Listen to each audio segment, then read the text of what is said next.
Ottapalam south പനമണ്ണയിൽ റോഡിന് നടുവിൽ ഗർത്തം രൂപപ്പെട്ടു. പനമണ്ണ കുരുടിയമ്പലത്തിന് സമീപത്താണ് റോഡ് ഇടിഞ്ഞു താഴുന്നത്. ഒറ്റപ്പാലം നഗരസഭയിലെ 34-ാം വാർഡിൽ ഉൾപ്പെട്ട വായനശാല അമ്പലവട്ടം റോഡിലെ കുരുടിയമ്പലത്തിന് സമീപമുള്ള പാടശേഖരത്തിനോട് ചേർന്നുള്ള പ്രധാന പാതയുടെ മധ്യഭാഗത്താണ് ഗർത്തം രൂപപ്പെട്ടത്. നിരവധി വാഹനങ്ങളും കാൽനട യാത്രക്കാരും സഞ്ചരിക്കുന്ന റോഡാണിത്.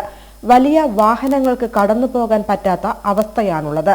അടിയന്തരമായി റോഡ് താൽക്കാലികമായി ഗതാഗത യോഗ്യമാക്കുവാൻ പ്രകൃതിക്ഷോഭവുമായി ബന്ധപ്പെട്ടുണ്ടാകുന്ന നാശനഷ്ടങ്ങളിൽ ഉൾപ്പെടുത്തി ഫണ്ട് വകയിരുത്തി പുതിയ കൾവർട്ട് നിർമ്മാണം നടത്തുന്നതിനും വേണ്ട നടപടികൾ സ്വീകരിക്കണമെന്നാവശ്യപ്പെട്ടുകൊണ്ട് വാർഡ് കൗൺസിലർ സി സജിത്ത് നഗരസഭാ സെക്രട്ടറിക്ക് കത്ത് നൽകിയതായി പറഞ്ഞു. നഗരസഭ 34-ാം വാർഡിൽ ഉൾപ്പെടുന്ന പനമണ്ണ സൗത്ത് പ്രദേശത്തെ വായനശാല അമ്പലവട്ടം റോഡിലാണ് വലിയൊരു ഗർത്തം രൂപപ്പെട്ട് റോഡ് തകർന്നിരിക്കുന്നത്.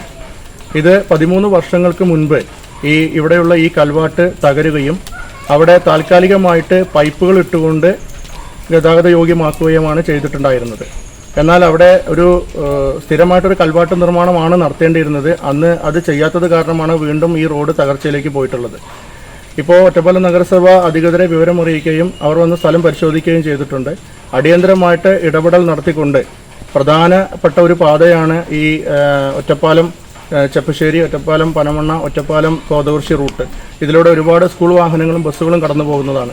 എത്രയും പെട്ടെന്ന് തന്നെ താൽക്കാലികമായി ഗതാഗത യോഗ്യമാക്കാൻ വേണ്ട നടപടികളും അടിയന്തരമായിട്ട് ഇത് ശാശ്വത പരിഹാരം കാണുന്നതിന് വേണ്ടി ഒരു പുതിയ കൽവാട്ട് നിർമ്മാണം പ്രകൃതിക്ഷോഭത്തിന്റെ നാശനഷ്ടങ്ങളിൽ ഉൾപ്പെടുത്തിക്കൊണ്ട് ഫണ്ട് വകയിരുത്തി ചെയ്യണമെന്നും ഒറ്റപ്പാലം നഗരസഭാ സെക്രട്ടറിയോടും സബ് കളക്ടറോടും ആവശ്യപ്പെട്ടുകൊണ്ട് രേഖാമൂലം പരാതി നൽകിയിട്ടുണ്ട്. അപകടാവസ്ഥ കണക്കിലെടുത്ത് ഇതുവഴിയുള്ള വാഹന ഗതാഗതം നിരോധിച്ചതായി നഗരസഭാ സെക്രട്ടറി അറിയിച്ചു.